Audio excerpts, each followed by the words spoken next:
नमस्कार, मी सिद्धी तुमचं स्वागत करते माझ्या किचनमध्ये। तर आजची आपली रेसिपी आहे मालवणी स्पेशल चण्याची उसळ।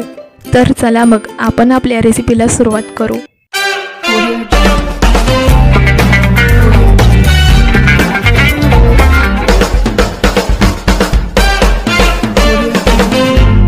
सगळ्यात आधी आपण इथे चणे भिजवून घेतले आहेत। रात्रभर हे आपल्याला पाण्यात भिजवून ठेवायचे आहेत 7 ते 8 तासासाठी। त्यानंतर मी इथे हे चणे स्वच्छ पाण्याने धुवून घेतले आहेत। हे तुम्ही सुद्धा इथे पाहू शकता। तर इथे मी प्रेशर कुकर मध्ये तेल ओतून घेते। तेल गरम झाल्यावर त्यामध्ये कढीपत्ता, बारीक कापलेला कांदा टाकून परतून घेऊ।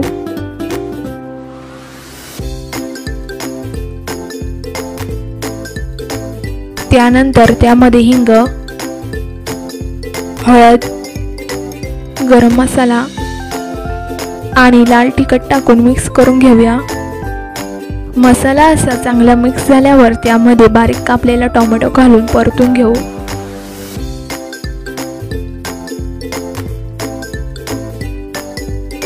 टोमॅटो परतून झाल्यावर त्यामध्ये भिजवलेले चणे घालून मिक्स करून घेऊया।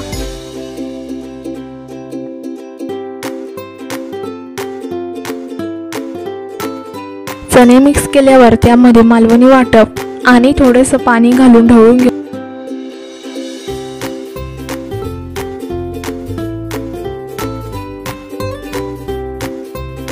ढवळल्यानंतर ह्यामध्ये चवीनुसार मीठ घालून मिक्स करूया।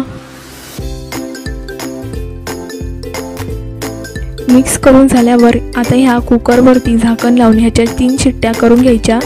3 शिट्ट्या काढून झाल्यावर पहा आपल्या उसळीला छानपैकी रंग आलेला आहे आणि मस्तपैकी सुवास देखील सुटलेला आहे। तर ही भाजी आपण चपाती बरोबर, भाकरी बरोबर, भाता बरोबर किंवा कशाही बरोबर खाऊ शकता। तर तुम्ही पण ही रेसिपी घरी बनवून जरूर ट्राय करून पहा आणि कशी झाली हे आम्हाला कमेंट करून नक्कीच कळवा। व्हिडिओ आवडला तर व्हिडिओला लाईक करा, शेअर करा आणि जर तुम्ही आमच्या चॅनलवरती नवीन असाल तर आमच्या चॅनलला सबस्क्राईब करा, तसेच बेल आयकॉनला प्रेस करा। लवकरच भेटू अशा छान छान रेसिपीज बरोबर।